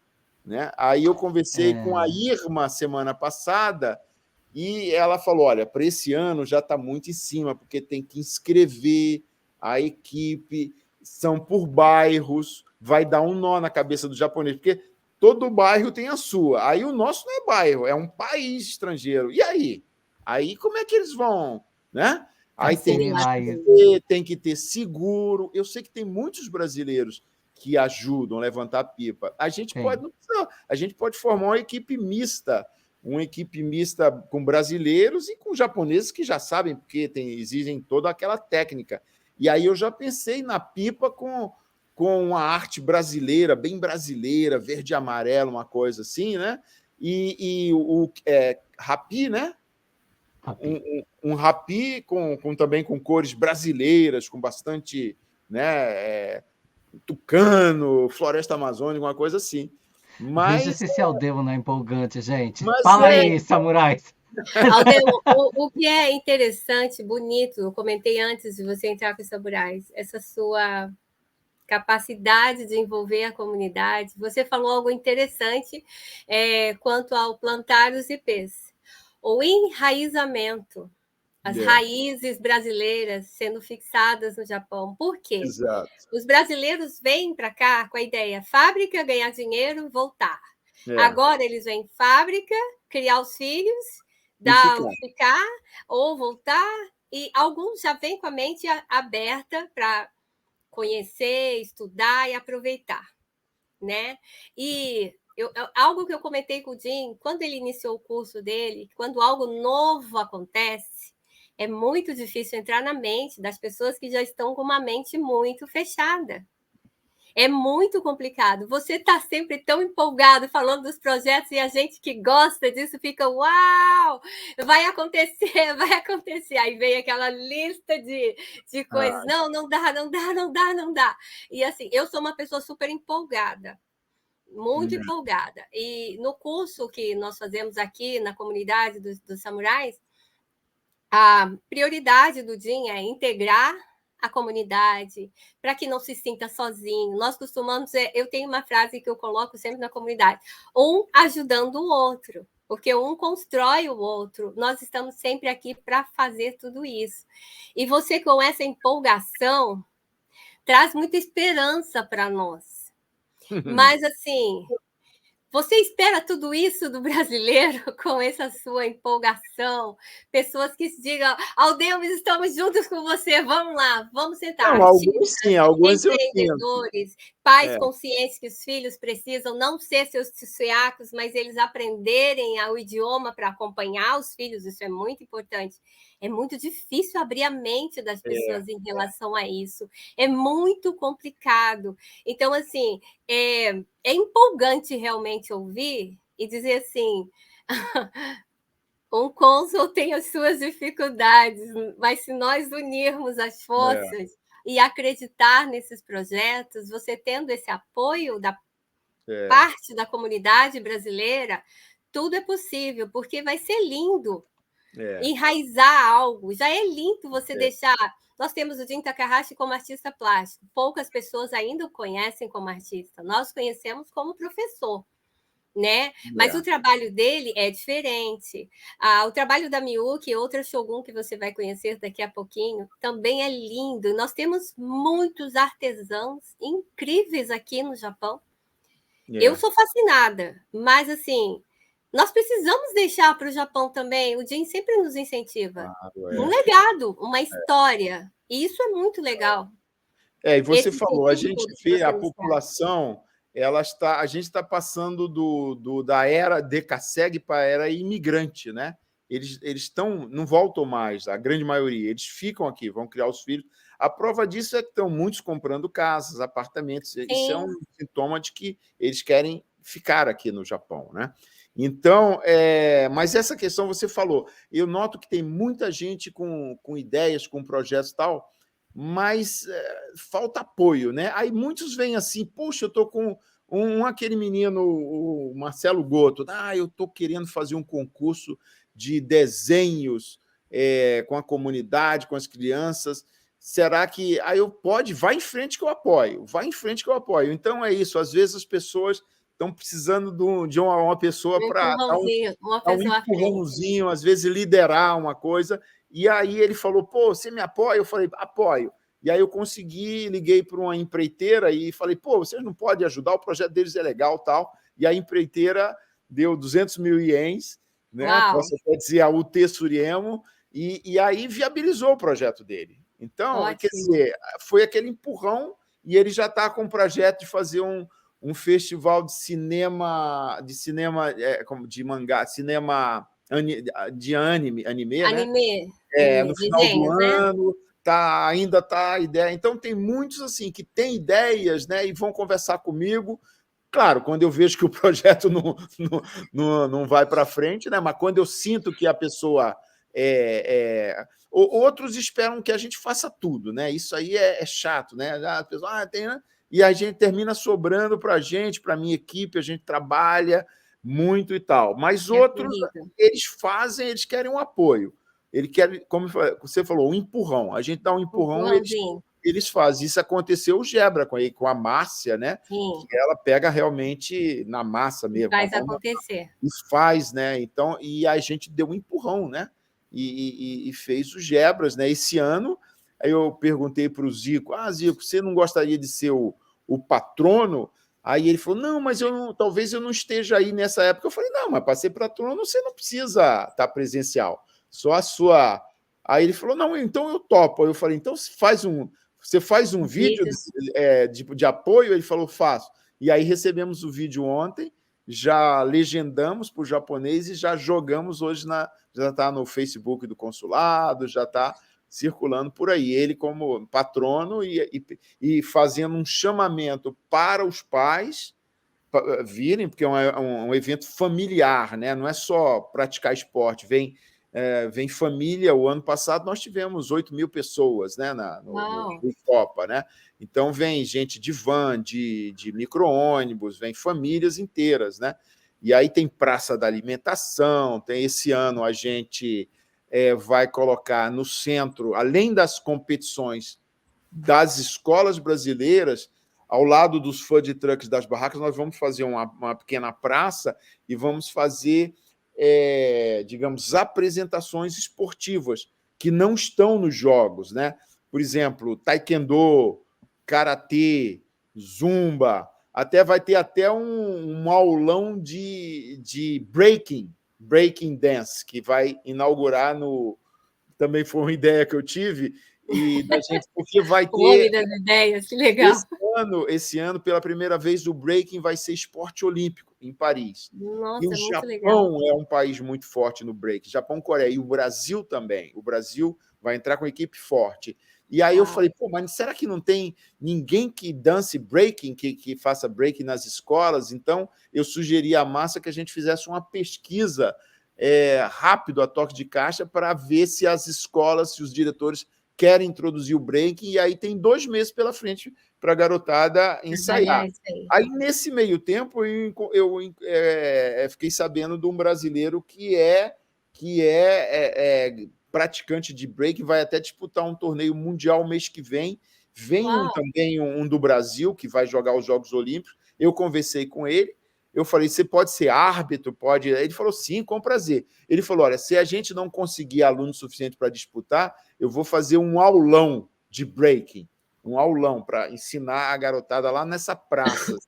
Então, a gente vai fazer muitas apresentações de yoga, quem quiser, zumba. Uma atração incrível. Você sabe que tem um grupo de meninas aqui em Hamamatsu que elas fazem, eu não sei qual é o nome do esporte, tá? Inclusive, uma é uma ex-aluna minha, que também, 2 são ex-alunas minhas que ministram esse grupo de meninas que fazem umas apresentações. Elas pulam com uma bota que parece uma bota de esqui, que ela tem um negócio embaixo que amortece, assim. Não sei qual é o nome daquilo, gente. Eu já pulei. Aí elas pulam e fazem coreografias com aquilo. Jumping... Jumping não. Alguma coisa jumping, mas eu não sei o que é. Eu sei. Eu acho que eles vão apresentar também. Um esporte, né? Aldemar, eu queria sair um pouquinho dessa... Eu sei que assim, é muita coisa, a gente tem pouco tempo, e eu queria ainda tirar de você algumas informações que eu acho que são relevantes para a gente nesse momento. Eu queria saber de você o que você levará, porque eu sei que este é o seu último ano, infelizmente, aqui neste país. Você vai fazer uma enorme falta para a gente. Espero que o destino possa trazer você em algum outro momento para cá. Queria agradecer demais já por tudo que você tem feito pela comunidade.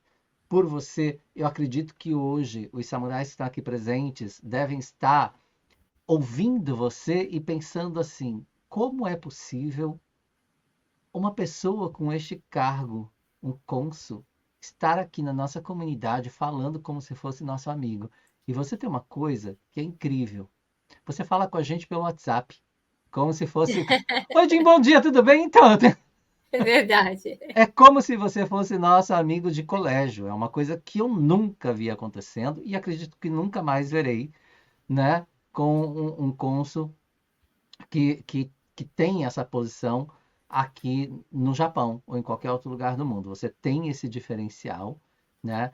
Eu acho que as pessoas, os nossos samurais estão se perguntando como é possível e por que que você é assim?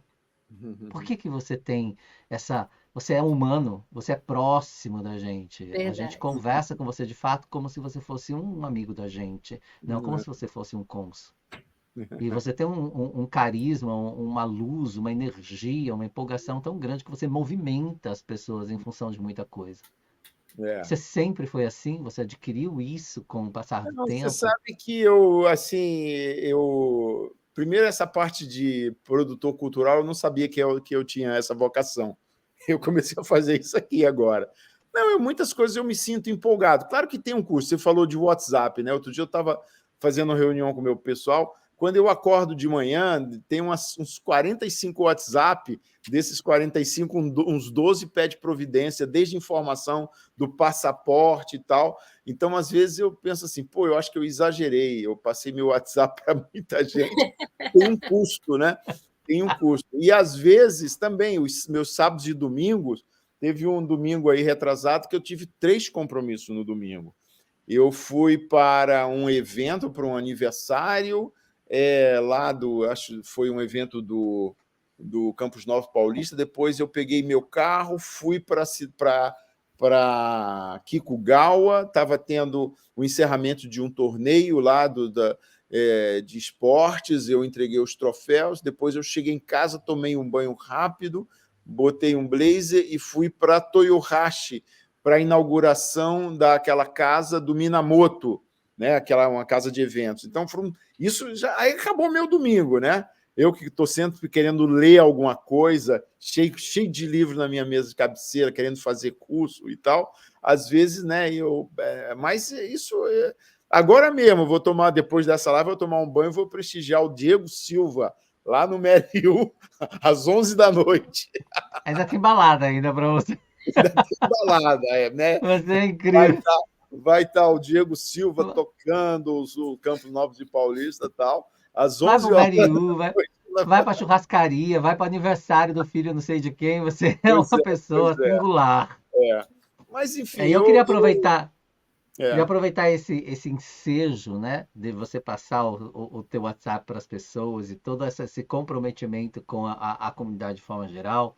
E eu quero que você diga para a gente o que você levará daqui do Japão em relação ao Japão, em relação à comunidade brasileira no Japão. Olha, eu fui muito feliz aqui no Japão, provavelmente uma das fases mais felizes da minha vida, né? Apesar de longe das minhas filhas, uma está nos Estados Unidos, todas estão bem de vida, graças à educação, né? Foi a educação que as encaminhou. Uma é gerente de marketing na Wilson, em Chicago, outra faz comércio exterior em Toronto, outra é produtora cultural. Então, elas estão bem encaminhadas. Apesar da distância, né, eu me sinto muito bem aqui, muito feliz, né, muito realizado. E aconteceu uma coisa interessante. Eu nunca tinha morado no Japão, mas eu me senti em casa aqui. Às vezes, uma vez assim, eu passando por uma rua assim, do interior, de uma pequena cidade, eu dizia, engraçado, isso tudo me parece tão familiar, parece que eu já morei aqui em alguma... Sensação boa, né? Eu digo assim, engraçado, apesar de eu não entender nada desses kanji que estão escritos, aqui, toda essa escrita japonesa, isso para mim é familiar, né? Essas ruas, essas calçadas, essas casas, assim, né? Então eu me senti muito assim, muito feliz aqui, muito realizado, né? Aprendi muito no Japão, fiz muitos amigos realmente vai ser difícil sair, deixar esses amigos, mas um dia eu volto, né? Quem sabe? A gente vai Ai, que voltar. bom, boa notícia. Volte mesmo. Boa Uns notícia, 6, 2 anos, a espero gente que tá de sim, volta. viu? Faço votos de que sim. Sim, eu E posso nós fazer temos. uma pergunta, não estava no script, mas assim, me Fica à vontade. surgiu aqui. Como ele mostrou muito essa preocupação de que os brasileiros que estão aqui estudem, né? Para aproveitar oportunidades. Nós temos muitos profissionais que vêm do Brasil, e alguns com N3, N2, e às vezes vão parar na fábrica. E quando você comentou no curso que o meu esposo fez ano passado, voltado para o JLPT, você deu uma pequena entrevista e você falou que foi procurado por alguém que ofereceu o serviço, mas falta o conhecimento do idioma. Como que um profissional, um engenheiro, um contador, um médico, às vezes já vem encaminhado para estudar aqui com inglês apenas, tem alguma chance deles procurarem uma prefeitura, um órgão e dizer assim, olha, eu sou profissional no Brasil, eu tenho N2, eu tenho N3, estou estudando para N1, tem algo que eu posso fazer? Tem essa esperança para que esses profissionais possam se colocar no mercado? Você conhece alguma coisa em relação a isso? Olha, eu acho o seguinte, uma coisa talvez que aconteça em breve, que eu espero que seja a abertura para os vistos de quarta geração, eu sei, né? Eu acho que existe todo nós já conseguimos a isenção de visto, não precisa mais de vistos, né, de turistas, né? E eu acho que a próxima batalha, e nós vamos ter uma reunião consular no Brasil, os embaixadores do Gaimushu, a gente vai se reunir lá no Itamaraty, e eu espero que em breve, durante esse ano, seja anunciado então a permissão de trabalho para a quarta geração. E a vantagem é que são jovens, né? Porque o Japão precisa, foi como o Jim falou, são jovens e em grande parte universitários, né? Isso. Então pode agregar, né, valor à nossa comunidade. Eles poderão vir aqui trabalhar já como numa faixa mais jovem, de 30 e poucos anos e tal, muitos universitários. Agora, tem sempre aquela batalha de reconhecimento de diploma, né? Que você é formado lá, mas a universidade japonesa não reconhece os diplomas. Isso aí também tem que ser, né? Tem que ter toda uma negociação para que as universidades... Eu sei que existem profissões muito mais complicadas, né? Você é médico no Brasil, para reconhecer um diploma de médico é quase que impossível, mas isso não é só aqui no Japão, não. Tem vários no lugares. Canadá, vários lugares, né? Já outras profissões também. Por exemplo, nós não temos nenhum psiquiatra brasileiro, praticamente, que eu conheça, né? Temos alguns psicólogos e tal, mas esse negócio de reconhecimento de diplomas é muito complexo entre países, em toda uma negociação. Mas eu acho que com a abertura de vistos de trabalho para Yonsei, para a quarta geração, nós vamos ter, né, mais jovens já com diplomas universitários vindo para cá, e eu espero que esses tenham oportunidade de trabalhar em suas áreas, né? Sim. Deixa eu só passar uma experiência minha que talvez possa a gente fechar essa resposta para você, Nica. Eu dei aula, tá, para uma brasileira nata, não descendente, não era casada com descendente, ela veio com visto de profissional. Existe um visto de profissional quando, por exemplo, ela veio para trabalhar num laboratório de pesquisas, ela era uma pesquisadora bióloga, e ela veio a convite desse biólogo que tinha um laboratório de pesquisa aqui no Japão, japonês, e que eles tinham se conhecido em alguma convenção que eles haviam participado, e ela veio a pedido, porque ele fez um pedido direto, porque ele precisava do conhecimento dela, das teses dela, para desenvolver aqui, se não me falha a memória, tá? Que era a fertilização artificial em gado, que é a área dela. Ela era especialista nessa área. E eu dei aula para ela de japonês durante um tempo, que ela queria se enquadrar melhor aqui no país. E ela trabalhou em laboratório aqui com visto de profissional. Por exemplo, se eu tenho um restaurante, tá? Que precisa de um chefe de cozinha da comida nordestina, por exemplo, né? Que não tem nenhum profissional da área no Japão. E eu tenho todos a minha empresa aberta e tudo mais, eu posso entrar com pedido para a liberação de um visto de um profissional, um chefe de cozinha especializado em comida nordestina para trabalhar no meu restaurante como profissional, por exemplo, mesmo que ele não seja descendente. Então, vai depender muito da área, como o Aldemo agora mencionou, não temos um psiquiatra. Então, se você abre uma clínica, se você entra com um pedido, por exemplo, que seja através do consulado, ok, nós temos uma comunidade que não fala a língua japonesa e precisamos de um tratamento psiquiátrico. Não temos este profissional. Então, vamos abrir uma clínica para que ele atenda. Eu vou abrir a clínica, vou ser o dono da clínica, vou responder por ela, né, judicialmente dizendo, e fazer as declarações de imposto de renda e tudo mais. E eu preciso de um profissional para atuar na minha clínica, que seja um psiquiatra que fale português. Então, assim, eu posso conseguir a liberação de um visto para um profissional trabalhar, porque eu preciso provar que não existe no meu território, existe, acredito eu, uma quilometragem a ser calculada, né, de distância, por exemplo, em tantos quilômetros de distância não existe um profissional dessa área e se faz necessário. Então, nestes casos, você tem a questão da liberação de um visto para profissionais específicos, mas existe, obviamente, toda uma burocracia, tá? Ele não virá até aqui, vai até a prefeitura. Não é? A prefeitura não vai fazer nada por ele. Não vai fazer tá? nada. Mas, enfim, eu quero fazer só mais 2 perguntas ao Demo para a gente finalizar. Eu queria que você dissesse para a gente quem que é Aldemo Garcia? Por Aldemo Garcia. Difícil. Uma pessoa que procura fazer o trabalho corretamente, o melhor e no dia a dia, né? Enfim, pergunta bastante difícil. Que enfim, essa empolgação que vocês viram, que estou uma pessoa muito curiosa, né? Eu estou sempre querendo aprender coisas, né? Eu outro dia estava conversando com os alunos aí e eu digo, olha, eu nunca parei de estudar, né? Quer dizer, falando da importância de aprender, né?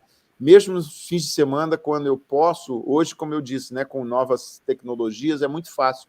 Um assunto que eu quero, né, enfim, vamos supor, budismo, né, shintoísmo, né? Aí eu anoto lá no papelzinho, aí chego lá, final de semana, bom, vou lá no YouTube, procuro, fico vendo algumas matérias, algumas reportagens, BBC, enfim, e estou sempre procurando ler, sempre procurando Eu acho que esse é o caminho, né?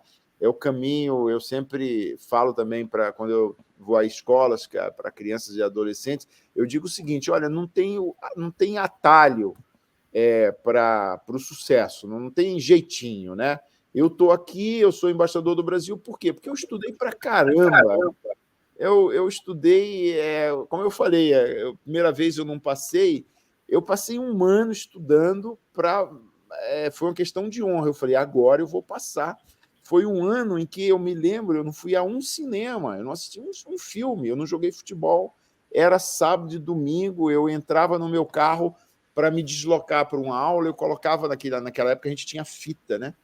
Eu colocava fita de aula de história do Brasil, eu tinha as fitas de história do Brasil e fitas de história mundial. Então, isso porque durante o deslocamento de 20 minutos eu queria ficar escutando história. Então, era isso. Então, foi um esforço tremendo. Aí pergunta, será que você perdeu 1 ano da sua vida estudando? Não, estou aqui, embaixador do Brasil, cônsul do Brasil no Japão. Então, essa é a mensagem que eu dou. Não tem jeitinho. Você quer ter sucesso em sua respectiva profissão, tem que estudar. Tem que estudar muito. E, como se diz... Tem que estudar, isso é verdade. Obrigada. Ok. E eu queria que você deixasse pra gente. Muito bom ouvir isso de você, viu, Demo? Porque é o que eu sempre falo para os meus alunos. Conhecimento é a única chave. É. É a Não única tem chave fim, que né, vai. Di? Não Não tem. E tem não tem fim. A atalho. busca pelo saber não tem fim, A gente. busca pelo Hoje eu fiz saber duas, não tem fim. hoje eu fiz duas provas da faculdade. Duas provas de psicologia do desenvolvimento da aprendizagem e fiz o psicologia linguagem textual. Fiz duas provas hoje, fiz outro trabalho e estou aqui com vocês. Então a gente o tempo todo está crescendo, o tempo todo você tem que ser uma esponja, não é? Absorver Exato. o conhecimento a todo momento para que de fato você se posicione no mundo É. como quem você é de fato. Então, É. muito obrigado por ter respondido. Queria que você deixasse uma mensagem para os estudantes do idioma japonês que moram no Japão e que pretendem morar no Japão ou que aprendem o idioma por amor, enfim. Você está agora direcionando a sua palavra, né, a muitos estudantes da língua japonesa nesse momento e, de repente, para outras pessoas que verão isso futuramente. Não, é o que eu falei, né? Nada, né, de novo, quer dizer, estudem bastante, se esforcem, procurem dominar o japonês. Hoje é muito mais fácil. Antigamente você tinha que ir lá numa biblioteca, pedir um livro emprestado. Hoje em dia você liga no seu celular, né, no seu laptop, você tem uma infinidade de possibilidades. Então, estudar e novos horizontes se abrirão para você, novas perspectivas, né? E você, com isso, pode atingir os seus sonhos, né? É verdade. Bom, é isso. Muito obrigado, amigo que hoje não entrou, para te dar um alô. Se você quiser, Milk, entrar só para dar uma agradecida, a gente termina. Essa é a Milk, estava nos bastidores, dando suporte, que é uma das artesãs que fará parte também do Artesanato Arte Brasil. Olá, muito prazer, me chamo Yuki. Eu também, assim como o Jin, já tenho 30 anos de Japão e não foi fácil, a gente teve que se esforçar muito para tentar aprender o idioma, mas eu acho assim, eu não conhecia, né? Eu moro no estado de Yamanashi, né? Sou da província aqui do lado de Tóquio, e a gente também, eu vejo assim pelas oportunidades que você criou, né? Em Hamamatsu, as oportunidades que não tem para a gente aqui, morando em Yamanashi, por ser um estado pequeno, né? E eu acho assim que seria muito bom se o consulado desse oportunidade também para as pessoas que moram nos interiores, né? Como eu, né? Assim, a comunidade é muito pequena de brasileiro, né? Então a possibilidade dos brasileiros de viver numa bolha é muito maior, né? Eles não se abrem para a comunidade japonesa e isso dificulta muito. Então, quando um brasileiro tenta sair, às vezes sai um pouco daquele foco do mundo dos brasileiros, da comunidade dos brasileiros, e a gente fica um pouco até meio fora, né, do padrão do brasileiro, que tem que fazer tudo com os brasileiros, né, sem abrir a porta para os japoneses, né? E isso que é a dificuldade, acho que quem mora no interior como eu. E agradecendo desde já, né, por essa oportunidade da gente participar, né, da Feira do Artesanato, que vai ser muito gratificante para nós, uma experiência única. E é isso. Muito obrigada por participar, por dar o depoimento para todos os samurais. Eu acho que vai ser de grande aprendizado para todos nós. Obrigada.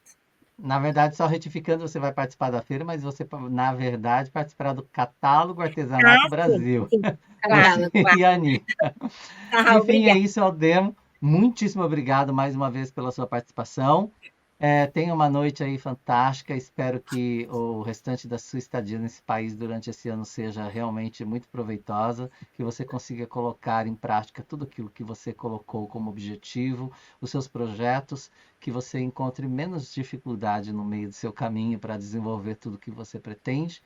E espero de fato que o bosque dos ipês aconteça, porque eu quero caminhar nesse bosque e me lembrar não somente do significado que ele tem para a comunidade, mas de você. Eu acho que nós, todos brasileiros, em algum momento, quem teve a oportunidade de conhecer de perto, entende da sua simplicidade, da sua humildade, do seu carisma, da sua empolgação, e a gente se sente contagiado com isso.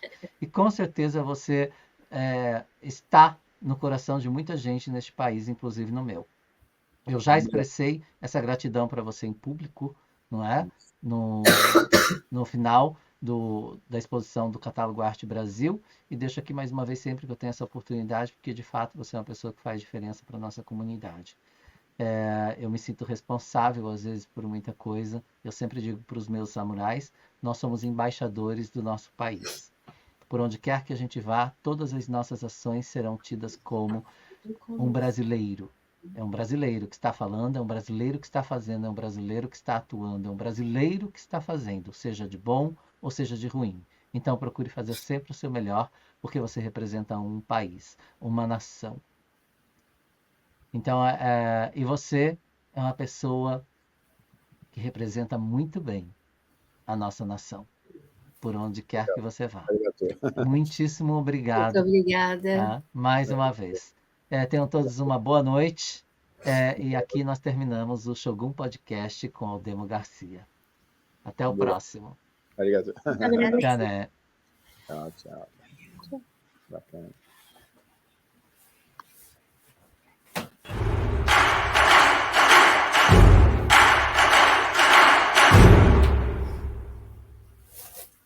Tô congelada, vai abrir aqui. Olá, Aldemo. Oi. Peraí. Muito obrigado. A gente já não está mais ao vivo, só para a gente terminar. Desculpa se foi meio atropelado. Foi bom o papo, né? Foi muito bom. É bom, Você né? sempre desenvolve muito bem. As Shoguns estavam todas muito nervosas, eu estava aqui tranquilo, assim, com o Aldemo não tem problema. A responsabilidade, a honra de entrevistá-lo. Nós estávamos, como que nós vamos chamar ele? Aí eu disse, gente, Espera aí um pouquinho que o Edu está falando que nós ainda estamos ao vivo, peraí. né? Sim, você está gravando aí.